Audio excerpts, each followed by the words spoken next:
열심히 해주셔서 성과도 많이 나고 있는 것 같습니다. 근데 일단 자본시장 그중에 주식시장 정상화는 정말 주력해야 될 힘을 쏟아야 될 부분이죠. 맞습니다. 그래서 네, 저희들이 옥석 가리기도 잘하고. 그래서 시장에서는 사실 저희들이 너무 굵직한 대책을 너무 빠르게 많이 내놓는다고 현기증이 날 정도라고 할 정도로 중복 상장 문제, 동전주 상장 폐지, 저PBR, 코스닥 세그먼트 계속해서 저희들이 대책을 지금 만들어서 체질을 구조를 바꾸는 게 가장 급선무입니다. 어쨌든 반드시 필요한 조치는 저항이 있더라도 신속하게 도입하도록 하시고요. 그 중에 논란이 있는 부분들은 좀 신중하게 하도록 하십시오. 네. 이게 최초의 제도 도입이나 뭐 이런 것들이 가끔씩은 그 부작용의 측면 때문에 혼란을 초래하는 경우들이 없을 수는 없는데, 근데 그런 거 좀 신중하게 하도록 하시고, 어쨌든 이 주식시장이라고 하는 게 좀 잠재력 있는 기업들한테 기회를 만들어주고 자금 조달을 가능하게 하고 또 국민들한테 투자의 기회를 주는 거 아닙니까? 근데 이게 너무 이제 거의 돌덩이가 돼버린 거는 좀 곤란해야 되는데 그게 좀 쉽지가 않죠. 저항 때문에. 그래도 과감하게 해야 됩니다. 네, 이번에 7월 1일부터 시작이 됐습니다. 동전주, 그다음에 시가총액 기준도 높이고 그래서 지금 시장에서 굉장히 많은 변동들이 생겨나고 있습니다. 네.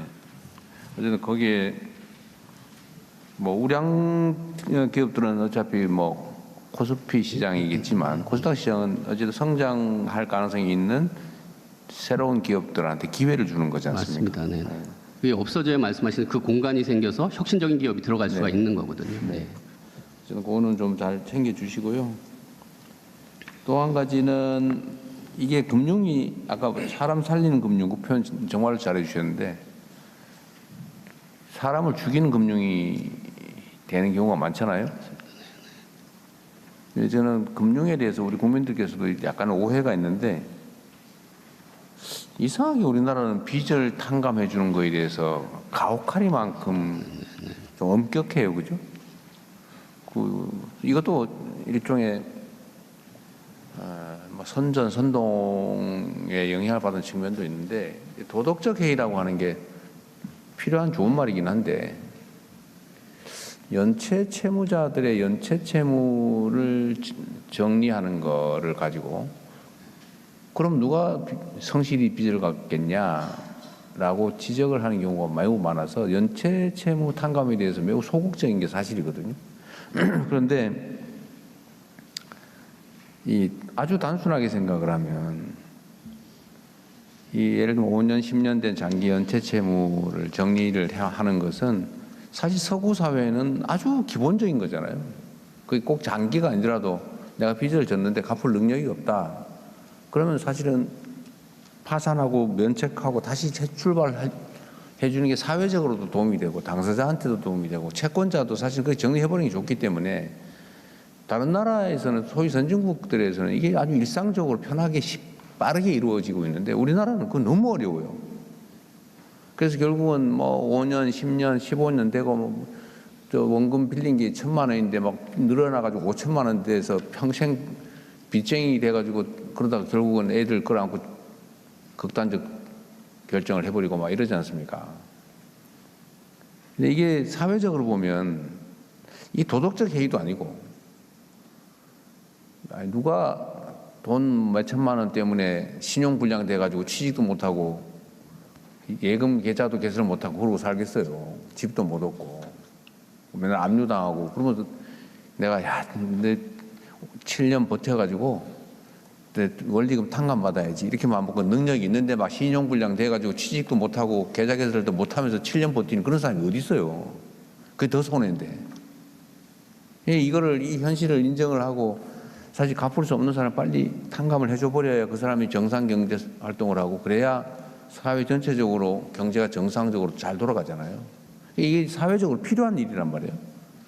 근데 이거를 꼭 이상한 소리 하는 사람들이 있단 말이에요. 도덕적 해이를 유발한다는 무슨 그러면 제대로 갚은 사람은 뭐냐 그래서 진짜 정상적으로 갚은 사람들한테 이렇게 억울한 생각 갖게 만들고 이런 무책임한 선동들이 가끔씩 이루어지지 않습니까? 그럼에도 불구하고 필요한 일을 해야 돼요. 우리가 비난이나 아니면 선동 때문에 공격당한다고 할 일을 안 해버리면 사회가 어떻게 되겠어요? 그래서 이 갚을 능력이 없는 장기 연체 채무자들은 빨리빨리 정리를 해줘야 됩니다.